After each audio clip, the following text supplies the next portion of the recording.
Hi Earth Signs, Taurus, Virgo, and Capricorn. Welcome po sa ating channel at ito ang daily Gabay Tarot reading for September 23, 2023. Please be reminded that this is general reading po, so maaari kayo makarelate o hindi. Just take what resonates. Gamitin ang reading na ito bilang gabay lamang. Balik po kayo dito bukas para sa ating daily Gabay Tarot reading for September 24, 2023. Please like, subscribe, and click bell button para updated po kayo sa daily tarot reading natin. Maraming salamat po. Para po sa gusto reading, maaari nyo pong makuha ang link na ito. Nasa description box po ito. Message na lang po ako sa messenger. Maraming salamat po. Spirit guides, ano po ang ganap today? Energy today ni Taurus, Virgo, and Capricorn ngayong September 23, 2023. Kontento ka sa araw na ito? Oo, kontento ka sa inyong gawain? Nagkaroon ng isang kinokontrol mo yung isang sitwasyon para matapos ng magandang output. Oo. Nagkaroon din ng ambition dito. Nagkaroon ng kampante sa isang sitwasyon. Oo. This card tells you na own your space with confidence. Boss type ka dito. Some of you, boss type. This is a reverse card. Nagkaroon po kayo ng isang you are emotionally drained. Oo, drained kayo ngayon kasi sobrang pagod nyo sa inyong trabaho. Kasi nagkaroon dito ng fulfillment eh. So, sob sa trabaho. Oo. After that, nagkaroon ng drain. Oo. So, sobrang pagod nyo sa inyong trabaho. May nakikita ako dito na sobra sa alak. Partying too much, drained yung energy, maaring may kasama kang lasinggero, lasinggera, may nakikita rin na konding tension dito, away, oo, sa isang kasamahan mo, nagkaroon ng issue, nagkaroon ng hindi pagkakaunawaan. May nakikita ko tao dito, nakipag-inuman, nakipag-flirt, magkakaroon ng affair, The advice is allow your intuition to guide you to what feels true for you. Hindi mo na kailangan na magmukmok. Oo. Kailangan mo makinig sa inyong sarili, sa inyong intuition to guide you in the right path. Self-care po sa araw na ito, September 23.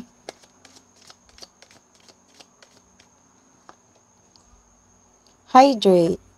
Inom ng maraming tubig. Advice po, Spirit guides. Reaching your destination. Nasa tamang path ka. Oo. Andito na yung success eh. Nasa tamang path ka. So, patuloy mo lang. Patuloy mo lang yung ginagawa mo. Your light is shining brightly. Embracing enthusiasm. Shout to the heavens with happiness.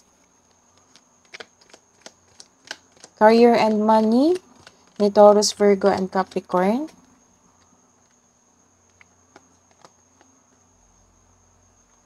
This is a reverse card. Nagkaroon po kayo ng isang nagkaroon talaga ng away dito. This is a reverse card. This is the confirmation na nagkaroon talaga ng away. Naging defensive ka, nagkaroon ng criticism, may nakita akong strong personality dito, na maldita, maldito, suplado, suplada. Some of you guarded na.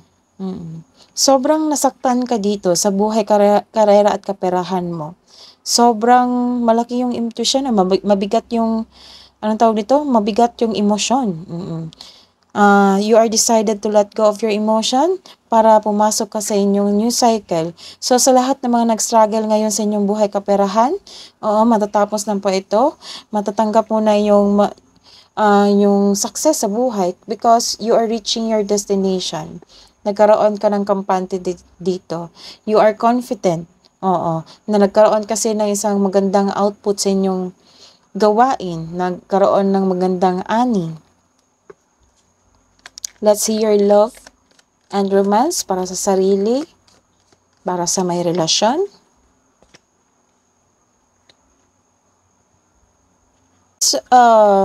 Reverse card.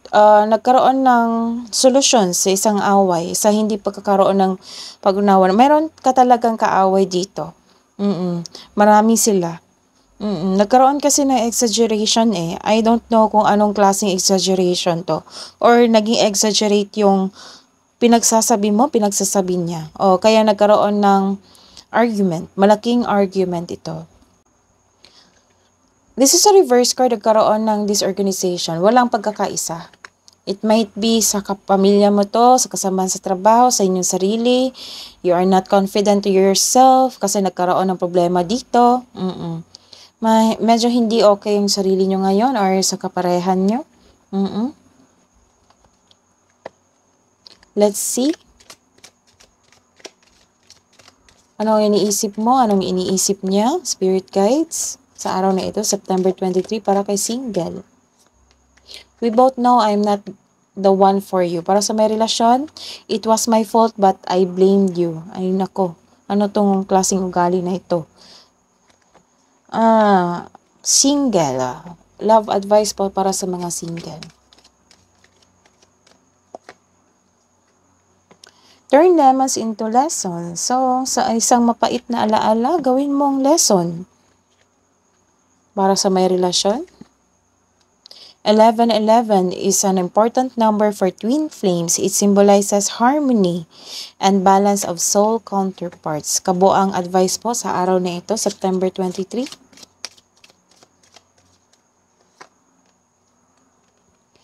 Be bold and make the first move. Gagawin mo talaga ito kasi kampante ka, confident ka. Nagkaroon lang talaga ng problema dito sa love life mo. Or sa kasamahan mo na tinuri mong pamilya. Message from Archangel Mariel. Manifest for the highest good. Work with pure love.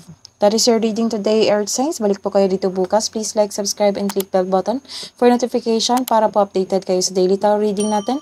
Maraming salamat po.